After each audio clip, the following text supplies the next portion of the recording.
Le système Argentora est inféodé au clergé de l'Adeptus Mechanicus depuis des éons.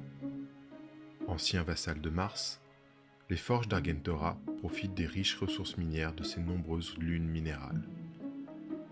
Le monde forge d'Argentora 7, basé sur une planète du système peu exploitée, est la capitale du culte Mechanicus. Et chaque planète et lune du système lui fournit les prodigieuses quantités de matières premières. Malgré une situation des plus intéressantes, un système défendu par des stations orbitales, une flotte puissamment armée et des canons suborbitaux, Argentora doit se faire discrète et se faire oublier par l'Imperium. Reniée par le clergé de Mars, puis déclarée hérétique en M38, la congrégation d'Argentora n'est pourtant jamais passée aux forces du chaos. Quelle est donc son hérésie ? L'innovation.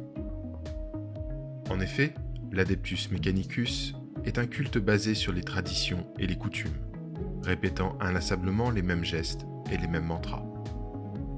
Et ses dirigeants n'apprécient guère la nouveauté.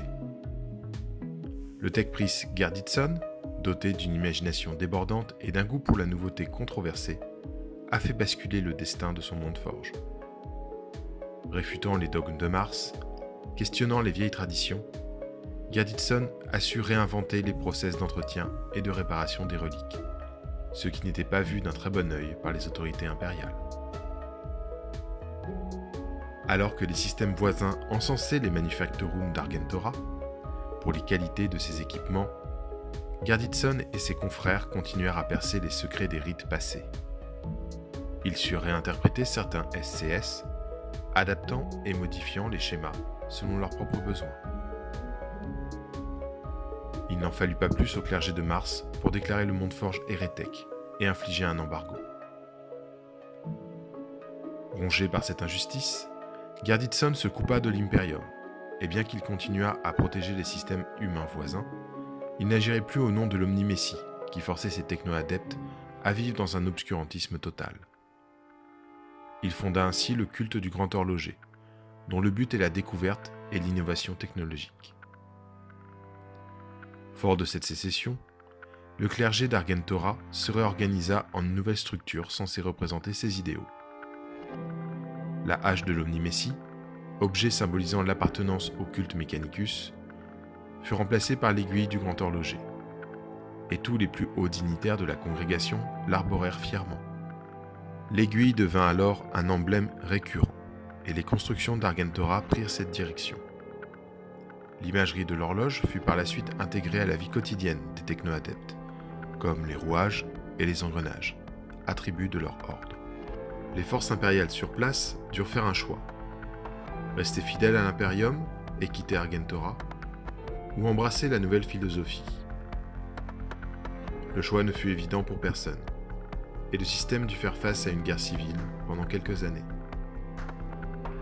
Lorsque le culte du Grand Horloger reprit le contrôle de tout le système, la dernière maisonnée de Night, restée fidèle, prêta serment d'allégeance. Ainsi, Tricoria devint le cercle de Night inféodé à Argentora. Alors que le culte du Grand Horloger demandait dénuement et sacrifice, les nobles de Tricoria envisagèrent leur nouveau serment d'une bien étrange façon. Ressources et richesses furent investies dans la construction de reliquaires sacrés.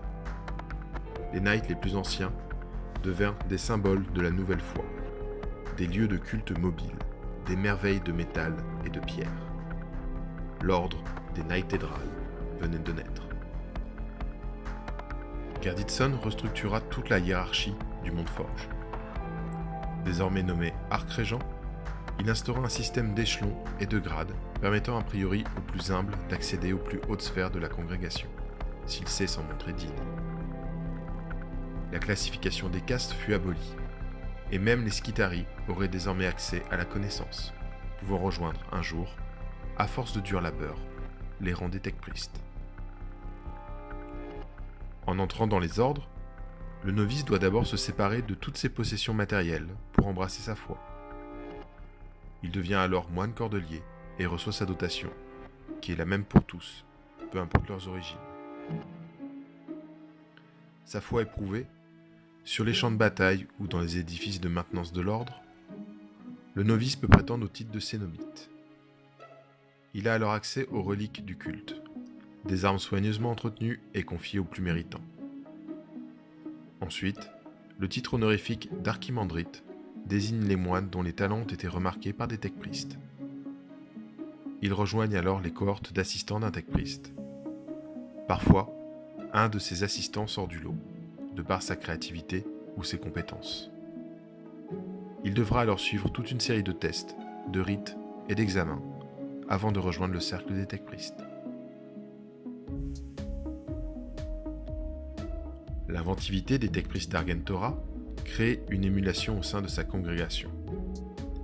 Chaque moine rêve de devenir prêtre, et chaque prêtre rêve de créer un nouveau châssis ou une nouvelle invention rivalisant avec les merveilles des anciennes technologies. Une des premières grandes inventions de l'archrégent Gerditson et de ses disciples fut le Clockwork Engine. Basé sur le SCS de l'Onagor Dunecrawler, celui-ci s'allégea afin d'augmenter sa mobilité. Bien qu'intrigué par le principe d'intelligence artificielle, Gerditson ne brisa pas l'interdit, mais imagina une sorte d'esprit de la machine piloté par un cerveau humain. Aucun corps ne se trouve donc à l'intérieur du Clockwork Engine, ce qui permet de se passer d'une cabine habituellement trop lourde. Les innovations du culte sont parfois discrètes, comme sur la variante de l'Onager surnommée Clickwalker. Ses pattes mécaniques, plus élancées que dans le schéma de construction standard, lui permettent de se mouvoir dans des environnements escarpés sans difficulté. De son côté, l'arc Techmancer Ornadetto, un des plus fidèles disciples de Gerditson, s'inspira du principe de cerveau-crâne pour créer des robots de combat lourdement armés et blindés. Ces différentes expérimentations ont donné naissance à toute une série de cerveaux combattants, plus ou moins performants. À son grand regret, toutefois, les process liés à la création des cerveaux-crânes limitent grandement les capacités de réflexion de ces derniers. L'archimandrite Nésophales a donc été promu au rang de Data Smith afin d'accompagner ses créations sur le champ de bataille. Son rôle est à la fois de guider les robots de son mentor au combat, mais aussi d'effectuer de menus réglages en direct, ainsi que de récupérer de précieuses données sur le déroulement des opérations. En temps de paix, les moines d'Argentora 7 étudient beaucoup, inventent et innovent. Cependant, si leur monde est menacé, les forces qu'ils sont capables de déployer feraient pâlir n'importe quel général de l'Astra Militarum. En outre, l'archrégent Gerditson prépare parfois des forces d'exploration et de récupération dont l'objectif est de partir à la découverte de nouvelles technologies.